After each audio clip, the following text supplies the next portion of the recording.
نہیں یہاں ایک اور نقطہ ہے جی یہ حکمرانوں کے لیے ایک نقطہ ہے. جی یہ جو سربراہان مملکت ہیں کسی بھی ملک کے خاص اسلامی ممالک کے ان کی ذمہ داری ہے پوری قومی دولت ان کی امانت میں ہے اور یہ امانت میں لا دین لمن لا امانت علیہ اس کا تو دین ہی نہیں ہے جس کے اندر امانت کا وصف نہیں ہے یعنی دین مکمل نہیں ہے اس کا. تو گویا جتنے بھی ہمارے سربراہان یا افسران ہیں وہ جس منصب پر فائز ہیں جہاں جہاں قومی دولت ان کی نگرانی میں ہے وہ اس کے امین ہیں. ایک پیسہ بھی خیانت نہیں کر سکتے. حضرت عمر بن عبدالعزیز کا واقعہ تو آپ کو بھی معلوم ہے. جب وہ دوران کار رات میں کچھ دوست آ جاتے ہیں ان سے پوچھا جاتا ہے کہ بھئی آپ کیسے تشریف لائے تو اس وقت چراغ جل رہا تھا اس وقت الیکٹریسٹی تو تھی نہیں کہ میں اپنے کام سے آیا ہوں ذاتی کام سے آپ چراغ پر کر دیتے ہیں. احساس امانت نہیں ہے یہ سربراہان مملکت کے لیے. علی سے امانت بھی ملی امانت بھی مل گئی صداقت مل گئی. اب آپ دیکھیے حجاج بھی ملی خیبر میں اب ادھر میں لا رہا ہوں ابھی آپ کو. جب وہ مارکہ خیبر کا موقع آتا ہے تو تمام قلعے تو مفتوح ہو جاتے ہیں. ایک قموس نامی وہ قلعہ جو ہے رہ جاتا ہے. نبی اکرم صلی اللہ تعالی علیہ وسلم کے لسان اقدس سے یہ اعلان ہوتا ہے کل میں یہ اس شخصیت کو علم دوں گا جو اس قلعہ کو فتح کریں گے اللہ کے رسول کے بھی پیارے ہوں گے. تو ہر صحابی کے دل میں جو وہاں موجود تھے یہ خواہش پیدا ہوئی. پوری رات دعا فطری بات ہے پوری رات دعا میں اور یہ خواہش کا پیدا ہونا فطری بات ہے کہ یہ اعزاز مجھے میسر آ جائے یہ اعزاز مجھے مل جائے. تو صبح جب ہوئی تو اعلان ہوا عین علی عین علی عین علی. حضرت علی مرتضیٰ کہاں ہے وہ آئے ان کو اشوب چشم سے لعاب دہن سے وہاں اس کے بعد کہتے ہیں میرے آنکھ میں کبھی کوئی تکلیف ہوئی نہیں ہے. تو ایک تو واقعہ یہ ہے. اب عدالت پر آ جائیں. عدالت سے ہو گئی صداقت ہو گئی امانت ہو گئی اور عدالت میں ایک اور بات محبت پہ بھی آتا ہوں. ہاں محبت تو خیر. اب دیکھیے جب وہ جو پرندہ دھلا ہوا گوشت آتا ہے وہ کہتے ہیں اللہ اس فرد کو میرے پاس بھیج دے جو آپ کو سب سے زیادہ اور مجھے سب سے زیادہ محبوب ہو. تو حضرت علی مرتضیٰ رضی اللہ تعالیٰ عنہ تشریف لاتے ہیں. تو اس اعتبار سے عدالت کا جہاں تک تعلق ہے جیسے یمن کا ذکر آیا حضرت علی مرتضیٰ رضی اللہ عنہ یمن کے گورنر حاکم بنا کر یا جج بنا کر بھیجے گئے. اس وقت نبی اکرم صلی اللہ علیہ وسلم کی دعا اور دست مبارک سے سینے اسد کا لفظ ہونا یہ عدالت کی تمام خوبیاں اور علوم کی تمام خوبیاں قلب علی کے اندر القاء ہو رہی تھی اور اس لحاظ سے پائے کرے عدل انصاف بھی آپ بن گئی. تو اس اعتبار سے حضرت علی مرتضیٰ کو دامادی کے لیے اختیار کر لینا اپنی لخت جگر نور نظر حضرت بطول کو آپ کے آپ میں دینا اور حضرت علی کا انتخاب کرنا اور پھر یہ کہہ دینا انا مدینۃ العلم و علی بابها یا انا راس الحکمہ انا دار الحکمہ و علی بابها کئی روایات میں ہے. اور یہ بھی کہہ دینا کہ علی کے چہرے کو دیکھنا عبادت ہے.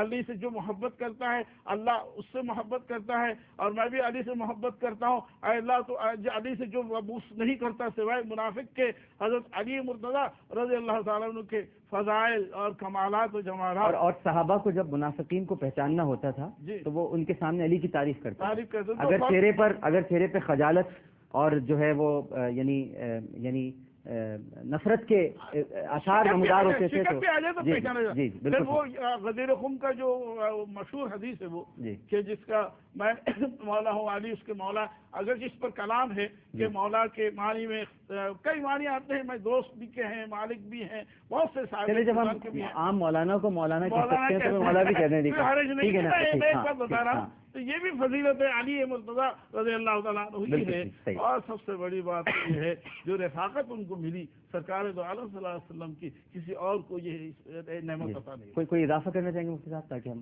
ختم کریں. میں ایک بار پھر یہ عرض کرنا چاہوں گا کہ جہاں تک اس خاندوادے کی عظمت کا تعلق ہے یہ امت کے درمیان کوئی اختلافی مسئلہ نہیں ہے.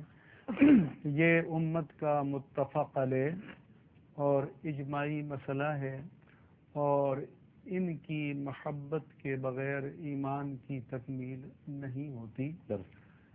اس لیے ان کے ذکر کو امت کے درمیان وحدت کا ذریعہ بنانا چاہیے. ان کے ذکر کو امت کو مجتمع کرنے کا ذریعہ بنانا چاہیے. لیکن اس کے لیے ہمیں خود بھی ذمہ داری قبول کرنی چاہیے. یہ نہیں ہے کہ یہاں میڈیا میں بیٹھ کر میں اخوت کی بات کروں اور باہر پھر آتش اور آگ کے شعلے اگلنے لگوں. یہ آپ نے کل بھی فرمایا تھا کہ اس کا آغاز تو میں خود سے کروں گا، اپنی ذات سے کروں گا. تو اس لیے سب کی ذمہ داری ہے کہ ملک مشکل دور سے گزر رہا ہے. ہر مکتبہ فکر کے جو بڑے علماء ہیں، خطباء ہیں، واعظین ہیں، ذاکرین ہیں، انہیں ملک کو اس آگ میں جلنے سے بچنا چاہیے.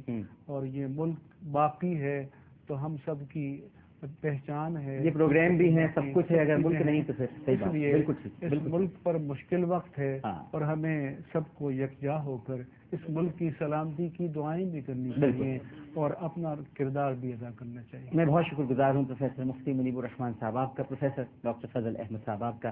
اور ناظرین کرام، اس کے ساتھ ہی ہمارا یہ سیشن ابھی کمپلیٹ ہوتا ہے، لیکن ہماری ٹرانسمیشن جاری ہے ناظرین کرام، اور ابھی بہت ساری باتیں آپ سے کرنی ہیں. علماء کرام تشریف لائیں گے.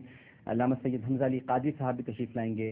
علامہ مرزا یوسف حسین صاحب، عابد علی قمبری صاحب، مفتی عثمان یار خان صاحب، مفتی محمد سہیل رضا امجدی صاحب، سید مظفر شاہ قادری صاحب، علامہ حسینی صاحب، اور آپ سب کی بڑی خواہش ہے اور تشریف لائیں گے علامہ ڈاکٹر کوکب نورانی اکاڑوی صاحب. تو ابھی علماء کرام تشریف لائیں گے، ان سے گفتگو ہونی ہے. ایک چھوٹا سا وقفہ لیتے ہیں، اور وقفے میں جب ہم جائیں گے تو آپ دیکھ سکیں گے اتنا ذکر ہوا ہے اس وقت حضرت علی کا، تو یہ قدرتاً ایک ایسی بات ہوئی ہے کہ حضرت علی کے بعد اب جو ذکر ہونے والا ہے وہ حضرت عباس علمدار رضی اللہ تعالیٰ عنہ کا ہے. تو آپ پروگرام دیکھ سکیں گے العرین جو حضرت عباس علمدار رضی اللہ تعالیٰ عنہ پر ہے، کیونکہ علی کہا کرتے تھے کہ حسنین تو سرکار کے بیٹے ہیں، میرا بیٹا تو عباس ہے. ایک چھوٹا سا وقفہ، وقفے کے بعد دوبارہ حاضر ہوں گے. السلام علیکم ورحمۃ اللہ.